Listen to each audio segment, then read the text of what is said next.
Right after the checkered flag dropped at Naval Base Coronado on June 22nd, while most drivers were still cooling down in their cars, Noah Gragson had already changed out of his firesuit, pulled on his street clothes, walked down pit road, and planted himself directly in front of Kevin Magnussen's face. Ryan Blaney has won his way into the championship. A great day for Kyle Larson. Seventh career win in his 100th. Joey Logano takes the checkered flag. What came next was 90 seconds of pure NASCAR chaos that the entire garage couldn't stop talking about. The first contact between these two came on lap 25 of the 75-lap race. Both drivers were battling deep in the field around 32nd place when Magnussen braked later than expected and slammed straight into the back of Gragson's number 4 front row Motorsports Ford. That was contact number 1. Then the two began banging doors side by side down the straight, with Gragson aggressively blocking to defend his position. They went at each other for several laps, with Gragson even moving Magnussen at the final chicane at one point to take the spot. Under a caution that came out shortly after, Magnussen got on his radio and said the quiet part out loud. He told his team he was stuck behind this guy and that he didn't even know who he was, which is either the greatest piece of trash talk in NASCAR radio history or the most honest thing an F1 driver has ever said about a NASCAR competitor. Gragson, meanwhile, was furious on his own radio and spent that caution period making his feelings known at every opportunity on track, including tapping Magnussen under the yellow flag multiple times. So the tension was already boiling before they ever got to the incident that actually ended the day. With about 3 laps left in Stage 2, Tyler Reddick suddenly spun ahead of both drivers and caused the entire field to scatter and reposition. In the chaos, Gragson managed to get himself ahead of Magnussen as they both tried to avoid the spinning points leader. Now both drivers were battling inside the top 15 with Magnussen right on Gragson's bumper, heading into the sweeping right-hander at turn 4. Magnussen went underneath Gragson on the entry. What happened next is the exact moment that sent this story into a completely different direction. Right before making contact, Magnussen briefly throttled up. The number 91 Chevrolet tagged the right rear of Gragson's Ford. Gragson spun hard and went nose first into the wall. Race-ending damage. His day was done from that single hit. No caution was even thrown for it. Magnussen barely checked up, lost one position to Chase Elliott, and drove on. Gragson finished 35th, and he was furious in a way that didn't require a translator. Here is where this story becomes genuinely must-watch television. Before Magnussen had even properly climbed out of his car, Gragson was already there waiting for him in his regular street clothes, which means he moved fast after getting out of his own damaged car. What followed was captured on video by front stretch reporter Dalton Hopkins and spread across the entire NASCAR internet within minutes. Gragson went straight at him. No warm-up, no small talk, just directly into it. "You wrecked the expletive out of me over here. What's your expletive problem? You guys come over here, you expletive drive off into the corner just because you got fenders on it." That last line is actually the key sentence in the entire argument, because it tells you exactly what Gragson was mad about beyond just the contact. His complaint wasn't just that Magnussen hit him, it was that Magnussen was braking late and driving into corners like an open-wheel driver, using the bodywork and bumpers of a stock car in a way that experienced NASCAR drivers consider dirty, essentially pinballing off other cars rather than leaving racing room. Magnussen's response was immediate and didn't leave much room for misinterpretation. He told Gragson to get out of his face, then told him again, then added several strongly worded suggestions that Gragson leave the area entirely, none of which are repeatable in polite company. Gragson pushed harder. He asked what Magnussen was going to do about it. He kept demanding to know what his problem was.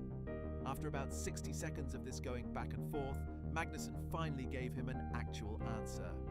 "My problem is you, in my face." Then, apparently feeling Gragson still wasn't getting the message clearly enough in English, Magnussen added, "You don't understand English, or what? I'm saying expletive off." A PR representative eventually stepped in and told the team they were done with the interaction. Gragson's crew pulled him away. The two went in opposite directions, and the pit road crowd that had gathered to watch it unfold slowly dispersed.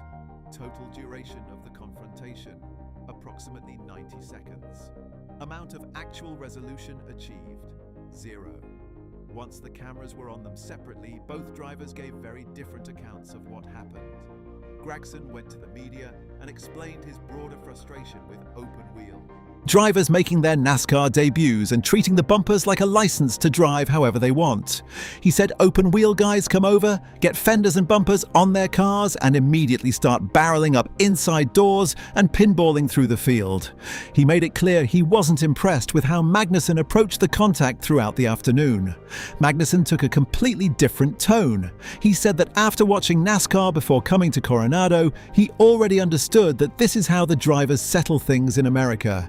He then reflected on the race itself with genuine enthusiasm, talking about how much he learned throughout the 75 laps, how much more confident he felt in the car toward the end, and how the pace was genuinely there since he set the fastest lap of the entire race by a significant margin. He said he was super happy to get the opportunity to race in NASCAR and that he wants to come back for more. Then, when asked specifically whether he enjoyed racing with the entire field, Magnussen said he enjoyed racing with everyone on Sunday. Everyone except Gragson. Here's the part of this story that NASCAR veterans will immediately recognize. Noah Gragson walking down pit road in street clothes looking for a driver after a race isn't a new development. It is a signature move that has played out multiple times throughout his career, and the results haven't always ended as calmly as Sunday did. At Kansas Speedway in 2023, Gragson confronted Ross Chastain after a race following an on-track incident. He grabbed Chastain by the firesuit. Chastain warned him to stop, then threw a right-hand punch directly into Gragson's face. Security rushed in, and it took multiple people to separate them. Gragson, to his credit, later said he had no regrets, and that nobody else in the garage at the time had the courage to go confront Chastain directly when so many other drivers had complaints. Before that, in the NASCAR Xfinity Series, Gragson and Daniel Hemrick threw punches at each other on pit road at Atlanta Motor Speedway after an on-track incident. Hemrick actually came out of nowhere during a Gragson post-race interview and tried to tackle him before both were separated. And further back, Gragson and Harrison Burton physically fought at Kentucky Speedway after a race ended with contact between them, going to the ground before being pulled apart.